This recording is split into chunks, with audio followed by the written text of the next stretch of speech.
नमस्ते दोस्तों, आपका हमारे चैनल पर स्वागत है। तो दोस्तों आज आज हम आरआरबी आरपीएफ कांस्टेबल एग्जाम जो 2025 में हो रहा है उसके मैथ के सेकेंड मार्च के फर्स्ट शिफ्ट के हमारे पास कुछ क्वेश्चन है जो हम आपके साथ फटाफट शो कर देते हैं कि हम आपके लिए आज क्या लाए हैं। लाभ हानि से एक आएगा, छूट से लगभग 3 क्वेश्चन आने वाले हैं, डिस्काउंट इसको बोलेंगे। समय और कार्य से एक आएगा, नॉल और टंकी से एक क्वेश्चन आएगा, टाइम स्पीड और डिस्टेंस से 3 सवाल आने वाले हैं। रुक जाओ दोस्तों, थोड़ा सा लगभग गड़बड़ नहीं हुआ है। चक्रवर्ती ब्याज से 2 सवाल आया था, साधारण ब्याज से कोई सवाल नहीं आया था। इसके अलावा एवरेज से लगभग 2 सवाल आए थे। नंबर सिस्टम में लगभग विभाज्यता से एक आया था। इसके अलावा मुझे लग रहा है कि भिन्न बोलते हैं ना, जिसको फ्रैक्शंस बोलते हैं। यहाँ पे दोस्तों थोड़ा सल लगा लेना, मेरे थोड़ा मिस्टेक हो गया है। ये फ्रैक्शन नहीं होता है, फ्रैक्शंस होता है, यानी कि फ्रैक्शंस को हम हिंदी में भिन्न बोलते हैं। तो भिन्न वाले से 2 सवाल था, सरलीकरण से 2 था। तो उस हिसाब से शांति से दोस्तों मैं अपने किससे आज मेरे पास सॉल्यूशन आपकी आंखों के सामने नहीं दिख रहा है, सारे के सारे सॉल्यूशन मैं करूंगा। एक भी क्वेश्चन मैंने किसी से टापा नहीं है। अगर कोई स्टडी फॉर यू करके कमेंट करे अथवा एग्जाम एग्जाम रिव्यू पॉइंट करके, वो क्या नाम है अपने विकास भैया, उनसे मैंने परमिशन ले लिया है कि भैया मैंने आपका एक भी क्वेश्चन कॉपी नहीं किया है। सारे के सारे मेरे 3 दोस्त हैं, गौरव है, प्रिया है, सुदीप्ता है, ऐसे 3 मेरे दोस्त हैं। उनकी हेल्प से, उनके सहयोग से मैंने सारे क्वेश्चन जिनका एग्जाम था उनसे मैंने इकट्ठा किया है। तो ये एक्स्ट्रा कमेंट सेक्शन में दोस्तों ना करें। मेहनत अगर मेरी अच्छी लगे तो कमेंट जरूर करें। आपका फायदा हो रहा है, कमेंट जरूर करें। इस हिसाब से ज्यादा समय की बर्बादी किए बिना लाभ और हानि का पहला सवाल मैं आपकी आंखों के सामने पढ़ता हूं। अब आप शांति से देखिएगा। सबसे पहला कि लाभ और हानि से क्या था। कि लाभ हानि से ये था कि एक वस्तु को रिया ने प्रेम को 20 मेरे को दे रखा था। यहाँ पे क्लियर दिख रहा होगा ना कि यहाँ पे जगह एक वस्तु को रिया ने प्रेम को 20% प्रॉफिट पर बेचा, कुछ दिनों बाद प्रेम ने रिया को 20% हानि पर वापस कर दिया, तो रिया को हुआ लाभ बताइए क्या। तो रिया का लाभ बताना है दोस्तों। अगर मैं शांति से बात करूं किसकी, रिया की, तो मैं यहाँ पे चुपचाप रिया का नाम लिख देता हूं, रिया। सॉरी दोस्तों, थोड़ा सा मेरे से कंफ्यूजन हो रहा है, फर्स्ट टाइम मैं ये लिखने की कोशिश कर रहा हूँ। तो रिया का निकालना है। रिया का क्या निकालना है अपने को, प्रॉफिट। तो मैंने मान लिया कि रिया के पास 100 रुपए का कोई सामान था। 100 रुपए के सामान में उसने 20% का प्रॉफिट कमाने के लिए उसने कितना, 120 रुपए में सेल किया। हो गया, तो इसको मैं सेलिंग प्राइस बोल सकता हूँ ना दोस्त, इसको मैं सीपी भी मान सकता हूँ। लेकिन यहाँ पे हुआ क्या है कि जो प्रेम भाई 120 का सामान खरीदा, कितना, 120। 120 के बाद इसको -20% का नुकसान हुआ का सीधा का मतलब क्या हुआ, 24 का नुकसान हुआ। यानी कि ये 26 के सामान वापस किसको बेचेगा, रिया को। यानी कि हकीकत में रिया को 96 का सामान मिला, लेकिन वो सामान रियल में जो अपने था कितने का, 100 का था। यानी कि यहाँ पे 2 रेशियो आपकी आंखों के सामने आ जाएगा दोस्तों। अगर इसको मैं शांति से निपटाने की कोशिश करूंगा तो 100 जो है अपना, ये 100 से ये वाला 100 कट जाएगा। 96 के सामान में 120 सेलिंग प्राइस आई। इसका मतलब क्या हुआ, इसका मतलब ये हुआ कि 96 के सामान में आपको 24 मेरे को देता, नहीं कि 24 का प्रॉफिट हुआ। यानी कि 24 को हम 4 से मल्टीप्लाई करेंगे तो 1/4 आ जाएगा। यानी कि अल्टीमेट बोलूं तो मेरे को 25% जो है ना, अपनी रिया को 25% का प्रॉफिट होगा। कितने परसेंट का, 25% का प्रॉफिट होगा। इसके अलावा डिस्काउंट से एक सवाल था, 9% और 8% किसके, कितने प्रतिशत के एकल छूट के बराबर है। एकदम आसान सा सवाल था। यहाँ पे क्या बोला है कि -9 -8 और प्लस मेरे को दे रखा था 0.72। 72 कैसे आया आपको पता चल गया होगा दोस्तों। कैसे हुआ कि 9% डिस्काउंट है, 8% डिस्काउंट है, लेकिन जब ये दोनों का गुणा करूंगा तो 72 आ जाएगा और 100 से भागा हो जाएगा। अल्टीमेट मेरे को निकालना है, 8 दूना 16, एक में से 72 घटाऊंगा तो 16.24 आएगा। 16 पॉइंट मेरे को दे रखा था, 16.28 मेरे को दे रखा था। 16.28% का एकल छूट आएगा। तो दोस्तों मैं, लग रहा है कि शुरुआत में थोड़ा टाइम ले रहा हूं, लेकिन थोड़ी सी स्पीड में अपनी ध्यान दूंगा तो आपको शांति से सारे के सारे क्वेश्चन शांति से समझा दूंगा। तो उस हिसाब से दोस्तों अपने चलते हैं नेक्स्ट नेक्स्ट क्वेश्चन के ऊपर। तो यहाँ पे डिस्काउंट का सबसे बढ़िया और पेचीदा सवाल यहाँ पे दो फंसेंगे। तीसरा समझाने से पहले मैं सोच रहा हूँ कि आपको चौथा समझाऊं। चौथे सवाल में क्या था? तो चौथे सवाल में ऐसा एग्जाम में आया हुआ है दोस्तों, मैंने अपने मनगढ़ंत कहानी नहीं बनाई है। आरआरबी आरपीएफ कांस्टेबल एग्जाम 2025 का 2 मार्च का फर्स्ट शिफ्ट है। बड़ी मेहनत से लगभग 6 से 7 घंटे मैंने मेहनत किया है, 3-4 घंटे में क्वेश्चन कलेक्शन किया है, और सारे के सारे क्वेश्चन मेरे 9:09 के पहले मिले हैं। कोई ऐसा बोलेगा कि मैंने अपने टेलीग्राम आईडी पे क्वेश्चन डाले थे, आपने वहां से कॉपी किया है, तो ये सरासर गलती है। लगभग जितने भी क्वेश्चन है सारे टाइप अलग हैं, जो एग्जाम में आए हुए वही टाइप है। ठीक दोस्तों, थोड़ा बहुत नंबर ऊपर नीचे हो सकता है, लेकिन मेरा मकसद है आपको टाइप समझाना। यहाँ पे क्या बताया गया है चौथे सवाल में कि 7200 रुपए की वस्तु को 10% और 5% की छूट के बाद बेचा जाता है, तो वस्तु का विक्रय मूल्य निकालना है, लाइक ए सेलिंग प्राइस। क्या निकालना है अपने को? Selling price. तो सेलिंग प्राइस निकालने के लिए मेरे को क्या करना पड़ेगा? मान लो कि 72 का सामान है, अगर 10% का डिस्काउंट मिलेगा तो सामान कितने का बचा? 90%। 90% का मतलब नीचे 2 जीरो आ जाएगा, गुणा मेरे को करना पड़ेगा 5% का डिस्काउंट मिल गया। तो 5% का डिस्काउंट मिल गया तो सामान आपका कितना बचा? 95 बचा ना दोस्त। तो 95/100 का सीधा सीधा तात्पर्य क्या है कि 95% और 90% का सामान आपके पास बचा है। कितना? 7200 के सामान में 10% और 5% का दो डिस्काउंट दे दूंगा, तो 90 और 95 बचेगा। यहाँ पे ऊपर कितने जीरो हैं? ऊपर की बात करूं तो ऊपर 3 जीरो है, नीचे 3 जीरो है। अल्टीमेट में मैं क्या किया, देख दिमाग शांत करूंगा। सबसे पहले मैंने लिया यहाँ पे 36। 36 × 9 ले लिया, और यहाँ पे ले लिया मैंने 19। 19 लेने का क्या मतलब था मेरा? यहाँ से सबसे पहले जो है ना ये अपना 95, 95 को मैंने काटा और यहाँ पे मैंने 19 लिया। क्यों? क्योंकि यहाँ पे मैंने 5 को निपटा दिया, और जो अपना 72 था, 72 को काट के मैंने 36 लिख दिया। इसका मतलब ये है कि 3 जीरो काटने के बाद जो चौथा जीरो है नीचे का, ये वाला भी 100 और ये वाला 100 कट जाएगा। अल्टीमेट अपने पास क्या था कि 36 का गुणा अगर मैं 10 बार करता हूं तो 360 आएगा, और 360 में से अगर 40 घटाऊंगा 320 हो जाएगा, और 320 में अगर 4 जोड़ दूंगा यानी कि 24 आ जाएगा। ठीक दोस्तों, 324 अपना 9 से मल्टीप्लाई कर दिया, और 19 से मल्टीप्लाई करना था। दोस्तों पहली बार मैं ये सारी चीजें लिख रहा हूं, तो हो सकता है कि मेरे से थोड़ा राइटिंग ऊपर नीचे हो, लेकिन दोस्तों मेरी मेहनत को समझे, आपको समझाने के लिए मैं अच्छा प्रयास कर रहा हूँ। ठीक, अब 19 का पहाड़ा अगर 4 बार में पढ़ूंगा तो 19 चौका 76 का 6 आ जाएगा, हारसिन लगो 7 आ जाएगा। ठीक दोस्त, 19 का 19, 19 दूना 38 आएगा। 38 में अगर मैं 7 जोड़ दूंगा तो मेरे को दे रखा था 45 का 5 आएगा, हारसिन लगो 4 आ जाएगा। 4 जो हारसीन है, अगर 19 का पहाड़ा 3 बार पढ़ के 4 हारसीन जोड़ूंगा तो आ जाएगा 61। तो मुझे लग रहा है दोस्तों आपको काफी शांति से सब कुछ समझ में आ रहा होगा। मैंने काफी शांति से समझा है। इसके अलावा दूसरा जो सवाल है, आप देख सकते हैं कि जो तीसरा क्वेश्चन है इसमें क्या बताया गया है। ये कैलकुलेशन आप थोड़ा अच्छे से कर सकते हैं, मुझे नहीं लगता है कि मेरा कैलकुलेशन में कोई मिस्टेक है। इसके अलावा पूरा का पूरा मैंने 19 से मल्टीप्लाई किया, 9 से मल्टीप्लाई किया, इसके अलावा मैंने 36 से मल्टीप्लाई किया। तो यही प्रोसेस था, कुछ ज्यादा गजबज वाला सवाल है नहीं दोस्तों।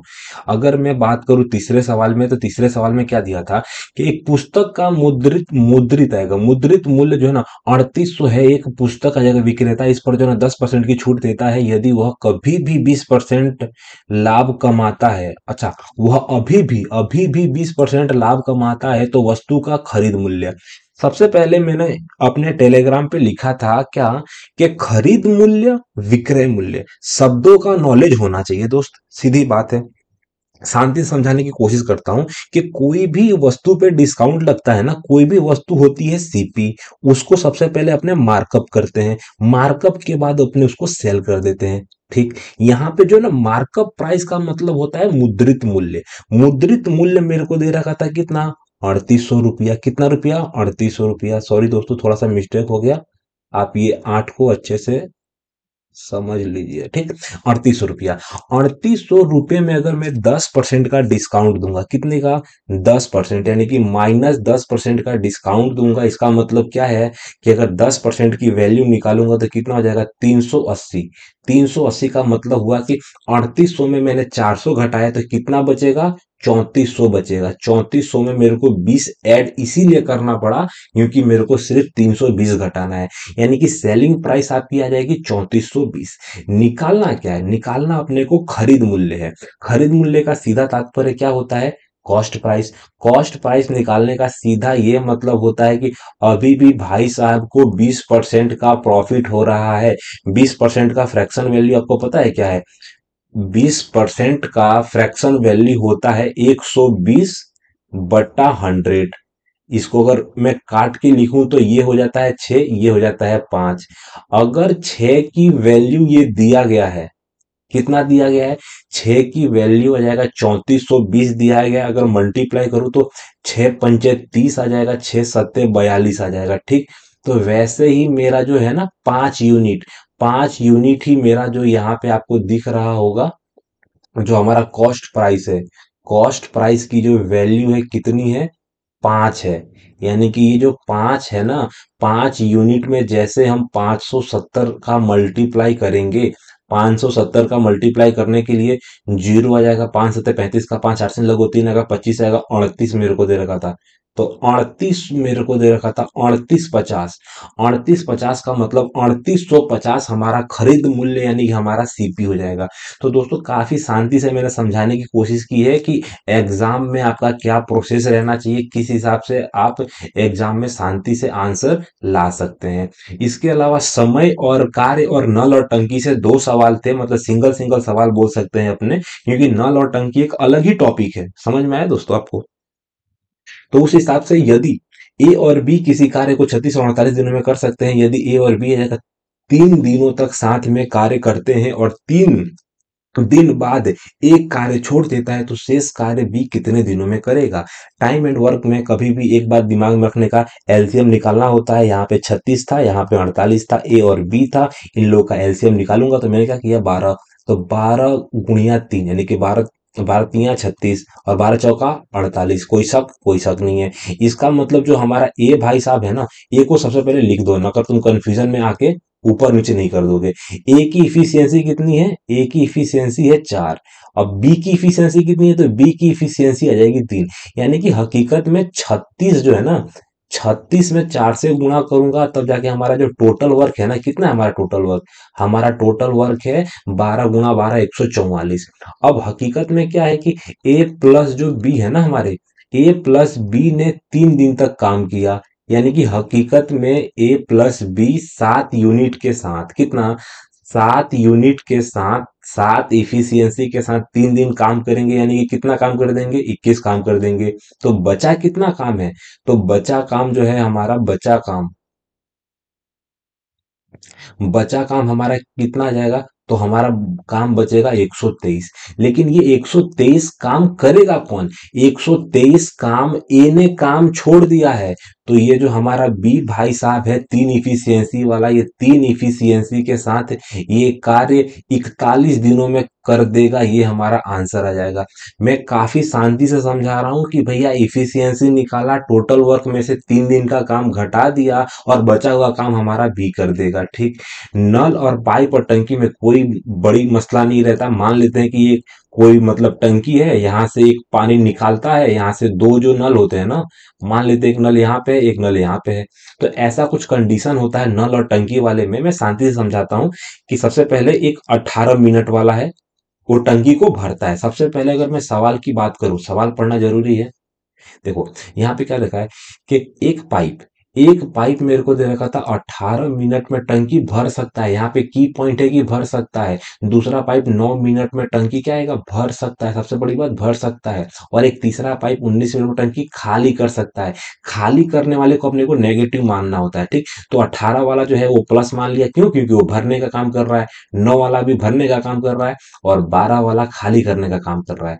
तो ये तीनों का मैं जैसे इफिशियंसी लूंगा, इफिशियंसी क्या होगी? इफिशियंसी लेने के लिए सबसे पहले अपने को टोटल वर्क निकालना पड़ता है। क्या निकालना पड़ता है? टोटल वर्क, यानी कि कुल काम। कुल काम निकालने के लिए सबसे पहले मेरे को इफिशियंसी लेना पड़ेगा, तो मैंने 18 ले लिया। क्यों ले लिया 18? क्योंकि सीधा सीधा दिख रहा है कि 6 सब में है, यानी कि 18 है, 9 है, 9 का पहाड़े में 18 आ जाएगा।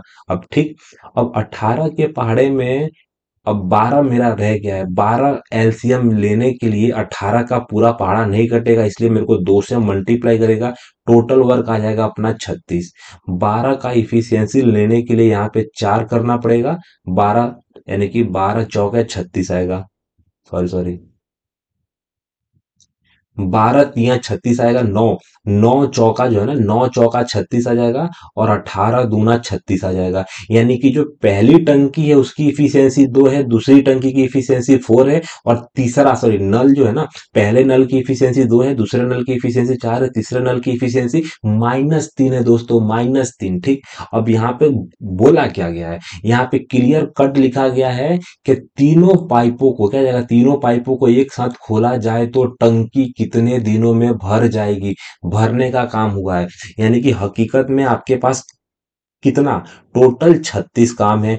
करने के लिए कौन कौन है, तो 2 इफिशियंसी, 4 इफिशियंसी, प्लस में आएगा टोटल 6 इफिशियंसी, और 6 इफिशियंसी में से अगर मैं 3 माइनस कर दूंगा तो बचेगा कितना, 3 इफिशियंसी। तो 3 इफिशियंसी के साथ अगर 36 काम करना है तो 12 मिनट के अंदर, क्या है, 12 मिनट दे रखा था यहाँ पे, तो 12 मिनट के अंदर आपका काम हो जाएगा। कितना, 12 मिनट के अंदर। तो 12 मिनट के अंदर ये काम हो जाएगा। थोड़ा आप देख सकते हैं दोस्तों, ऊपर राइटिंग वाइटिंग तो छोड़ दीजिए, बाकी मैंने समझाने की अच्छी कोशिश किया है। आपको समझ ना आए तो आप वीडियो को पीछे जाके बैक्स में वापस देख सकते हैं। ठीक, यहाँ पे दे रखा था टाइम स्पीड और डिस्टेंस। टाइम स्पीड डिस्टेंस से दोस्तों 3 सवाल थे, शांति शांति से समझाऊंगा।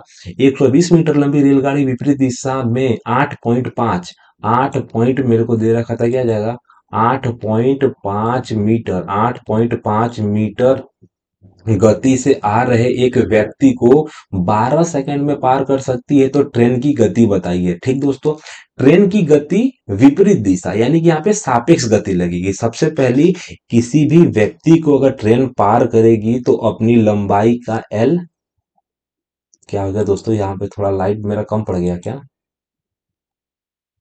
ठीक, तो कभी भी ट्रेन जो होगी ना, ट्रेन अपनी क्या बोलते हैं, ट्रेन अपनी, रुक जाओ दोस्तों, 2 सेकेंड रुक जाओ भाई लोग, भाई लोग, भाई लोग। देखो, कभी भी ट्रेन जो है ना, ट्रेन अपनी जो है ना लेंथ को पार करेगी। लेंथ को पार करने के लिए अपनी क्या जाएगी, सापेक्ष मेरे को दे रखा था, क्या जाएगा, सापेक्ष जो होता है ना, सापेक्ष गति।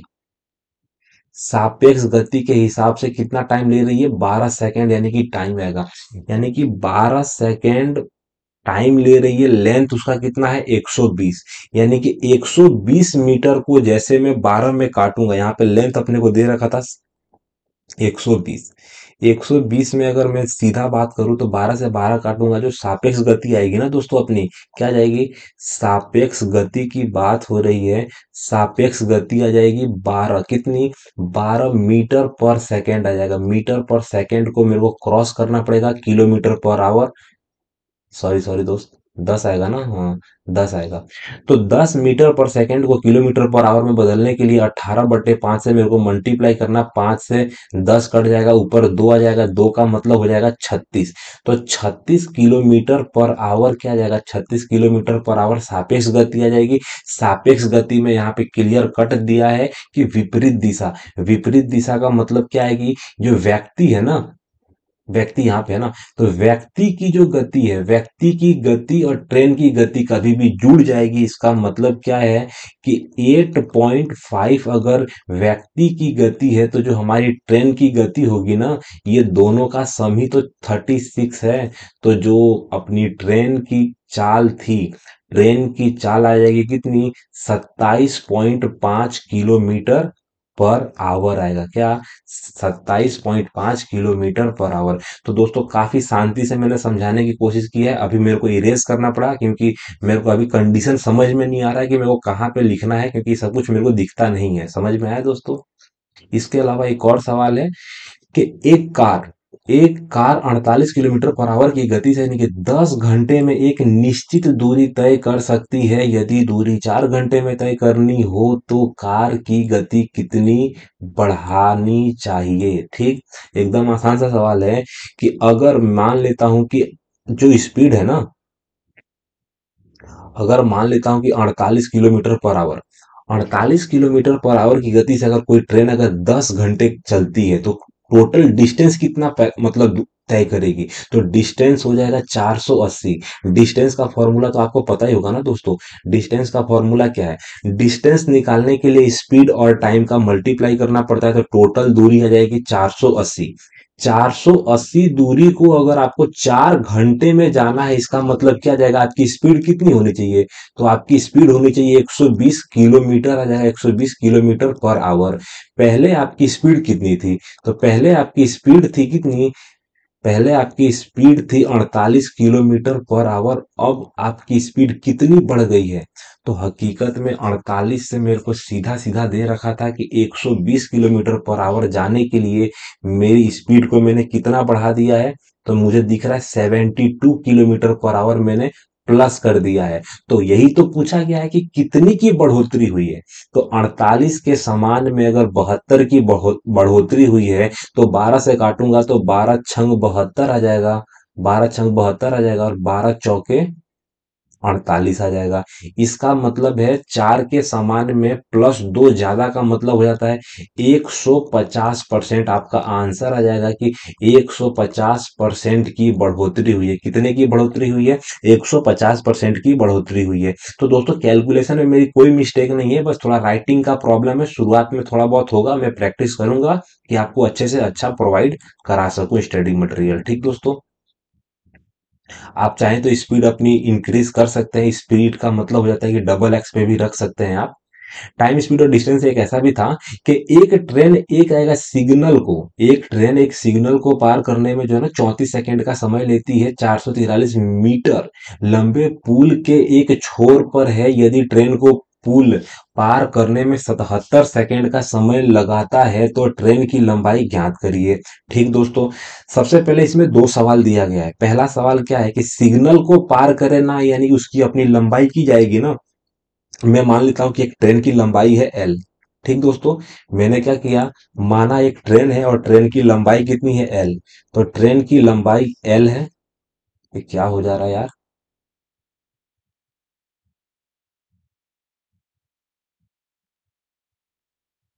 यहाँ पे मेरे को दे रखा था कि ट्रेन की जो लंबाई है ना दोस्तों, ट्रेन की लंबाई मेरे को दे रखा था एल है। अगर एल लंबाई में उसकी स्पीड क्या है तो स्पीड मेरे को पता नहीं है। तो एल एस स्पीड से एल वन दूरी को वो 34 सेकेंड, कितना? 34 सेकेंड में पार करती है। यदि एल वन प्लस मेरे को दे रखा था 473, मेरे को दे रखा था 473 एस स्पीड से कितने? 77 सेकेंड में समय लेती है, तो ट्रेन की लंबाई एल निकालना है। ठीक दोस्तों, ट्रेन वाले सवाल में मेरे को यहाँ पे दो कंडीशन दिया है। पहले के हिसाब से मेरे को ये मालूम पड़ा कि यहाँ पे भी लंबाई नहीं दिया गया है, स्पीड भी नहीं दिया गया है। दूसरे में मेरे को पुल की लंबाई दिया गया है लेकिन वापस स्पीड नहीं दिया गया है, टाइम दिया गया है। अल्टीमेट मैंने किया क्या, 34 जो है ना, 77 में से 34 मैंने घटा दिया। 34 में से 77 घटा दिया तो मेरे को इतना समझ में आ जाता है क्या, कि जो 43 दे रखा था ना दोस्त, 43 सेकेंड में जो हमारी पुल मतलब 43 सेकेंड में जो हमारी ट्रेन है ना, 473 की दूरी तय की। इसका मतलब कितना मल्टीप्लाई? 11 गुणा। यानी हकीकत में 11 से मल्टीप्लाई करने के बाद कितना? 11 से मल्टीप्लाई करने के बाद हमारा डिस्टेंस निकल जा रहा है, यानी कि 11 गुणा करना पड़ेगा अपना लेंथ निकालने के लिए।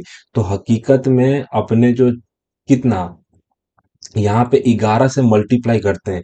ये वाले सवाल में थोड़ा गजबज है, मैं समझ भी नहीं पा रहा। लेकिन ये वाला सवाल मैंने पहले सॉल्व किया हुआ है। सॉल्व किया हुआ है तो मैं थोड़ा बहुत देखना चाहूंगा, क्योंकि मैं यहाँ पे थोड़ा कंफ्यूज हो रहा हूँ। आपका टाइम बर्बाद नहीं करूंगा दोस्तों, आप थोड़ा चाहें तो 10 मिनट स्किप कर सकते हैं आगे। तो दोस्तों इसमें सवाल कुछ ऐसा था कि स्पीड निकालना था। स्पीड अपने को पता नहीं है तो स्पीड निकलेगी कैसे? यहाँ पे दो समीकरण था, दो समीकरण मैंने शांति से बना दिया। इसके अलावा 9वां सवाल आप अपने मन से भी कर सकते हैं, लेकिन मैं क्वेश्चन पूरा ट्राई करूंगा कि आपको बता दूं कि देखो, सबसे पहले मेरे को एल निकालना है, ठीक। तो एल जाने के लिए मेरे को इतना है, यानी कि मेरे को दे रखा था 11 से मल्टीप्लाई कर दूंगा किसको, 77 को, तो भी आ जाएगा। 34 को मल्टीप्लाई कर दूंगा फिर भी आ जाएगा।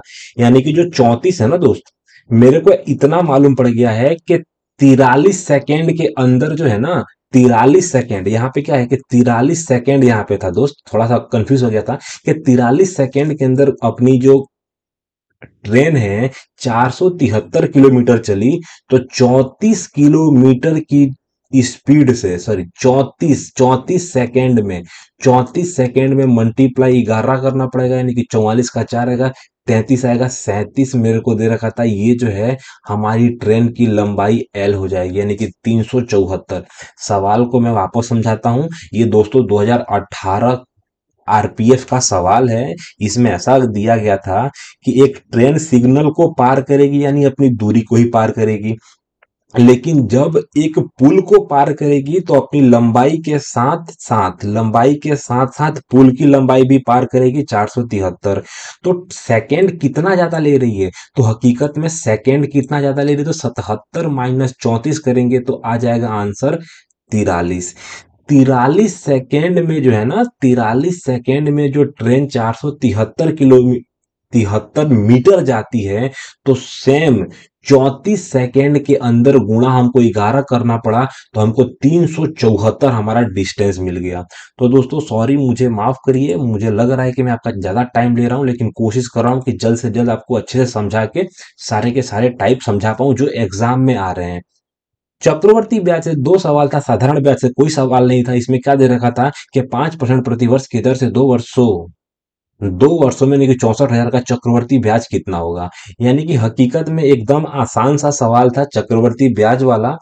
हकीकत में हो सकता है कि ये कंप्लीट डाटा ऐसा ना हो, लेकिन ये जो क्वेश्चन जो थे ना दोस्त, इसी टाइप के थे। समझ में आया कि हकीकत में मेरे को दे रखा था, यानी कि 34,000 का कोई सामान था, 5% का 2 साल का सक्सेसिव क्या हो जाता है, तो 10.25 हो जाता है। कितना, 10.25 हो जाता है, नीचे 2 जीरो। हकीकत में ये 2 जीरो को काटूंगा, यहां से दशमलव स्थान हटा दूंगा, 1 जीरो को काटूंगा, यहां से 1 जीरो हटा दूंगा। ठीक दोस्त, अब बचा क्या अपने पास, यहाँ पे अपने को 10 काटना है। 10 काटने के लिए सबसे पहले मैंने इसको काटा 2 से। 2 से क्यों काटा, क्योंकि 10 का मतलब नीचे होता है, 10 को काटना है तो एक बार 2 और एक बार 5 चाहिए। तो इस सबको मैं 5 से काट दूंगा, 5 दूना 10, जीरो, 5 पचे 25। अब मेरे को 32 का पहाड़ा 5 बार में पढ़ूंगा तो मेरे को पता चल जाएगा 160 आ जाएगा, जीरो का हार्सिन में वापस 6 आ जाएगा, और एक मेरे पास बचेगा 34, 64 और 65। तो दोस्तों कैलकुलेशन आप थोड़ा देख लेना, आंसर मेरे को लग रहा है कि 65। 65 जो होता है ना दोस्त, 65 हमारा जो है ना चक्रवर्ती ब्याज आएगा। कितना, 5% प्रतिवर्ष की दर से 2 वर्षों का चक्रवर्ती ब्याज, यानी कि 10% से थोड़ा सा ज्यादा आएगा, 0.25% ज्यादा आएगा। 11वां सवाल जो दोस्तों मुझे नहीं मालूम है कि डाटा क्या था, लेकिन मेरे दोस्त ने क्लियर बताया था कि रेट निकालना था। क्या निकालना था दोस्तों, रेट निकालना था। तो मेरा फर्ज बनता है कि रेट कैसे निकलता है मैं आपको समझाऊं। कभी भी प्रिंसिपल जो होता है ना अपना दोस्त, प्रिंसिपल और अमाउंट का रेशियो अगर अपने को दिया है, अमाउंट एम लोगो इसको मान लो भाई, एम अमाउंट, रेशियो और अमाउंट का रेशियो दे रखा था। सबसे पहले मेरे को दे रखा था अपना प्रिंसिपल कितना है, 625, और ये 676 क्या दे रखा था, अपना अमाउंट।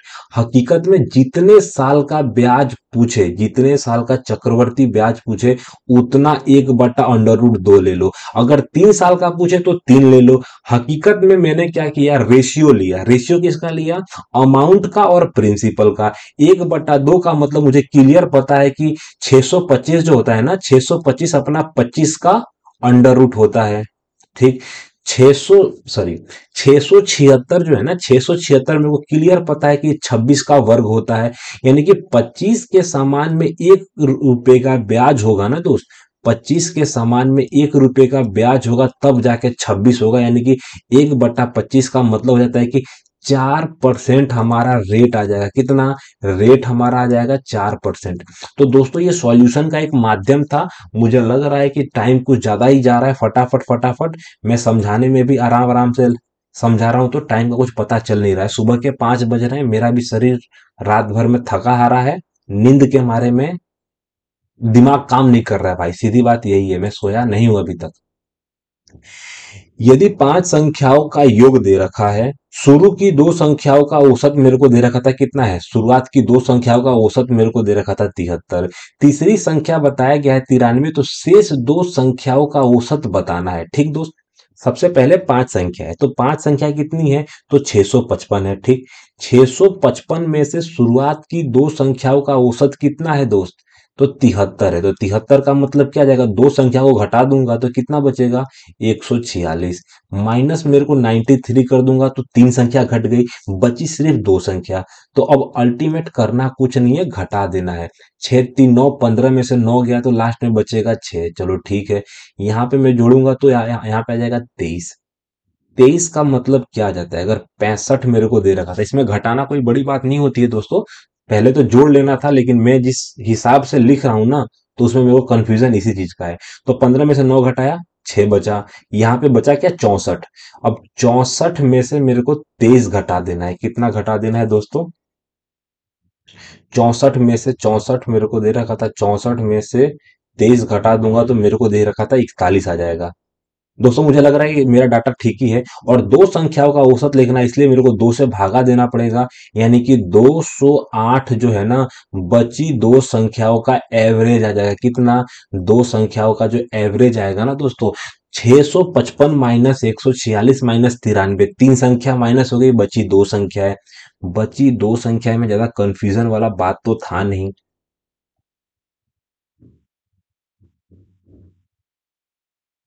ठीक दोस्तों, तो 208 अपना आंसर आ जाएगा जितना मुझे लग रहा है।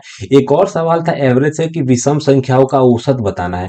विषम संख्या अगर हो सकती है, लगातार है कि नहीं है, वो कुछ डाटा मेरे को मिल नहीं पाया, लेकिन आपको बताने के लिए मेरे पास यही है कि विषम संख्याओं के औसत से कोई सवाल आया था, तो आप इसका प्रिपरेशन करके जाएं दोस्तों। इसके अलावा क्षेत्र मिति, क्षेत्र मिति से बोलूं तो दोस्तों 3 सवाल आए थे क्षेत्र मिति से। क्षेत्र मिति से 3 सवाल आया था, नंबर बाय नंबर करूंगा। 2D से एक आया था कि समबाहु त्रिभुज का परिमाप मेरे को दे रखा था 10.2 सेंटीमीटर, तो उस समबाहु त्रिभुज का क्षेत्रफल निकालना है। आसान सा सवाल है। तो दोस्तों सबसे पहले क्षेत्रफल का फॉर्मूला सबको पता है, लेकिन परिमाप का फॉर्मूला क्या होता है? परिमाप का फॉर्मूला होता है कि 3a, यानी कि 3 बार अपने भुजा का मल्टीप्लाई करेंगे तो 10.2 आ जाएगा। इसका मतलब क्या है? ए जो है हमारी भुजा कितनी है? भुजा आ जाएगी, जब 3 का पहाड़ा 10.2 में पढ़ूंगा तो 3 3 का 9 आ जाएगा, और हारसिन 1 आ जाएगा, यानी कि 12 आ जाएगा, यानी कि 3.4। 3.4 जो है ना दोस्तों, 3.4, 3.4 जो है, 3.4 ये हमारी भुजा है। तो भुजा का क्षेत्रफल निकालना है। क्षेत्रफल निकालने के लिए मेरे को क्या फॉर्मूला है? √3/4 भुजा का स्क्वायर। भुजा कितना दे रखा था? 3.4 का स्क्वायर। इसको काटना है, तो सबसे पहली बात, काटने के लिए मैंने क्या किया? √3 किया गुणा 1.7 का स्क्वायर किया, और यहाँ पे 2 बचा। 2 का स्क्वायर ऊपर भी है और नीचे 4 भी है, यानी ये वाले 2 से ये वाला 4 कट जाएगा। 2 के स्क्वायर से 4 कट जाएगा। हमारा जो क्षेत्रफल आएगा पता है कितना आएगा दोस्तों? हमारा क्षेत्रफल आएगा 17 का स्क्वायर आ जाएगा, 2.89, 2.89 √3, ये हमारा क्षेत्रफल आएगा दोस्तों। 16वां करने से पहले आप इसका स्क्रीनशॉट लेना चाहें तो ले सकते हैं, बाकी मैं 15वां समझा देता हूं। 15वें में क्या था कि 6 सेंटीमीटर त्रिज्या वाले गोले को पिघलाकर 0.3 सेमी त्रिज्या वाले बेलन में परिवर्तित किया जाता है, तो बेलन की ऊंचाई बताना है। क्या बताना है दोस्त? ऊंचाई बताना है। ठीक, तो सबसे पहले गोले का फॉर्मूला क्या होता है? गोले का फॉर्मूला होता है 4/3 पाई, आर कितना है? 6, 6 की पावर 3। इसके अलावा मेरे को बेलन को पिघलाना है, किसमें? बेलन में पिघलाना है, तो बेलन का फॉर्मूला होता है पाई आ जाएगा। आर का वैल्यू मेरे को 0.3 का स्क्वायर दे रखा था, एच मेरे को निकालना था। अब हकीकत में पाई जो है ना, पाई से अपना पाई कट जाएगा। ठीक, अब यहाँ पे थोड़ा कंफ्यूजन वाली बात यह है कि यहाँ से जब 2 दशमलव को हटाऊंगा तो यहाँ पे मल्टीप्लाई हो जाएगा 100। सबसे पहली बात समझ में आया दोस्त। यहाँ पे जो h है ना दोस्त, यहाँ पे दो बार तीन है, यहाँ पे एक बार तीन है। अल्टीमेट ऊपर जो है ना 4 आ जाएगा, और गुणा मेरे को दे रखा था 2 की पावर 3 आ जाएगा। यानी कि जो भी आपका हाइट निकालना है ना दोस्त, हाइट जो भी आएगा हमारा 8 चौके 3200 हमारी हाइट आ जाएगी। वापस मैं आपको समझाने की कोशिश करता हूं कि 4/3 पाई आर की घात 3 में आर की वैल्यू 6 रखा, पाई 0.3 स्क्वायर एच बेलन का फॉर्मूला लगाया। तीन यहाँ पे मेरे को तीन देख रहे हैं, नीचे जो है ना यहाँ पे 2 3 है, एक नीचे 3 है, यानी कि टोटल नीचे 3 है, ऊपर जो है ना 6 मल्टीप्लाई 2 है, तो 2 की पावर 3 बचेगा और बाकी सब कट जाएगा 3 वाला। तो 8 चौके 3200 हमारा आंसर आ जाएगा। तो दोस्तों मैं इसको इरेज कर देता हूं, आप मुझे लग रहा है समझ गए होंगे। घन से एक सवाल था कि घन का आयतन दिया हुआ था और उसकी भुजा पूछी पूछी थी। तो घन का फॉर्मूला आपको पता ही होगा, मुझे लग रहा है। घन का फॉर्मूला क्या होता है? घन का फॉर्मूला होता है, अगर मैं भुजा को ए मान लूंगा तो ए का क्यू हो जाएगा। जो भी वैल्यू, जैसे कि मान लेता हूं कि एक्स वाई जेड करके जो दिया होगा, उसका अपने को अंडर रूट ले लेना था। कितनी बार? 3 बार। ए का वैल्यू अपना आंसर निकल जाता। लेकिन हकीकत में मेरे पास डाटा नहीं है, तो मैं आपको बता नहीं पाऊंगा दोस्तों, इसलिए माफी चाहूंगा। इसके अलावा एक और क्वेश्चन था विभाज्यता के लिए। तो दोस्तों नंबर सिस्टम में पता नहीं आपने विभाज्यता का नियम पढ़ा है कि नहीं पढ़ा है। विभाज्यता से एक सवाल ऐसा आया था कि मेरे दोस्त ने ऐसा बोला कि कोई कथन दिया हुआ था। कथन समझ में आ रहा है दोस्तों? कोई स्टेटमेंट दिया था, ऑप्शन के अंदर 3, 9, 11 और 5 थे। सबसे पहले ये दोनों जो होगा ना, कभी भी अंकों का योग, यानी कि जो डिजिटल सम जिसको बोलते हैं, डिजिटल सम अगर 3 से कट सकता है तो वो विभाज्यता 3 का नियम है।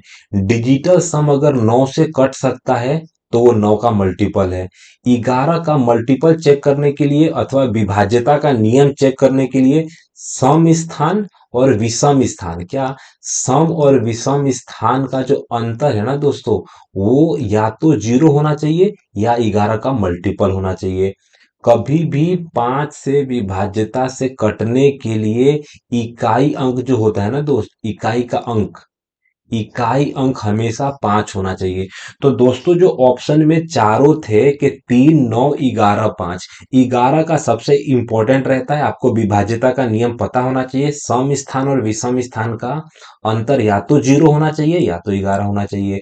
इसके अलावा 5 जो है ना, 5 जो है हमारा, 5 के विभाज्यता के लिए इकाई का अंक 5 से कटना चाहिए। और 3 और 6 के लिए क्या, जो डिजिटल सम है ना, अंकों का योग 3 से कटेगा तो 3 का विभाज्यता का नियम लागू पड़ेगा, 9 से कटेगा तो 9 का विभाज्यता का नियम लागू पड़ेगा। तो दोस्तों मेरा फोन अभी स्विच ऑफ होने वाला है, बाद में करेंगे इसको भाई। ठीक दोस्तों, तो काफी शांति से मैंने समझा दिया। इसके अलावा अपनी लास्ट स्लाइड जो बोलूंगा, 17 सवाल मैंने यहाँ पे कर दिया है। भिन्न वाला एक सवाल आप ध्यान से सुनिए। ये वाला सवाल आया हुआ था, मेरे दोस्त ने बोला, लेकिन मैं लिख नहीं पाया। क्यों? क्योंकि मुझे लिखना नहीं आता दोस्त। लिखना मतलब कैसा आएगा मैं आपको समझाता हूँ। 2 सेकंड रुक जाइए आप लोग। जो दोस्त अभी तक टिके हैं ना, उनका भला होगा पक्का एग्जाम में, आने वाले डे में। देखो, सबसे पहले मेरे को क्या दे रहा था भिन्नता में। तो भिन्नता में मेरे को ऐसा बोला था कि 0.7 है आपके पास। क्या है? कि 0.7 है। 0.7 है, 0.7 के ऊपर बार है, 0.07 के ऊपर बार है, 0.07 के दोनों में बार है। इसमें से सबसे बड़ा कौन है और सबसे छोटा कौन है? तो सबसे पहले आपको पता होना चाहिए कि जिस संख्या के ऊपर बार नहीं है उसके लिए ओनली फॉर 10 लगता है। जिस संख्या के ऊपर बार है उसके लिए क्या लगता है? तो 9 लगता है। उस हिसाब से जब दो संख्या के ऊपर बार हो ना, तो 7/2 बार 9 लगता है। कितनी बार 9 लगता है? 2 बार 9 लगता है। तो भिन्नता के मामले में यही था कि फ्रैक्शन से कोई वैल्यू थी, आपको पता होना चाहिए। यहाँ पे सिर्फ एक के ऊपर बार है, 0 के ऊपर बार नहीं है। इसका मतलब क्या आएगा एक बार 9 आएगा और एक बार 0 आएगा। अगर कोई पूछे कि ये जो संख्याएं आपको दी हैं कि .7 के ऊपर बार, .07 के ऊपर, सिर्फ 7 के ऊपर बार, और 0.07 दोनों के ऊपर बार, तो यहाँ पे 7/99 इसका भिन्न आ जाएगा, 7/90 आ जाएगा, 7/9 आ जाएगा, और 7/10 आ जाएगा। और कोई बोले कि सबसे बड़ी वैल्यू, तो जो हर जो होता है ना दोस्त, हर में 99 सबसे बड़ा है, तो ये हकीकत में सबसे छोटा नंबर जो है ना हमारा 7/99 है। जो हमारा 9 है हर में सबसे छोटा है, तो हर वाला जो सबसे छोटा होगा रियल में वो वैल्यू सबसे बड़ी होगी।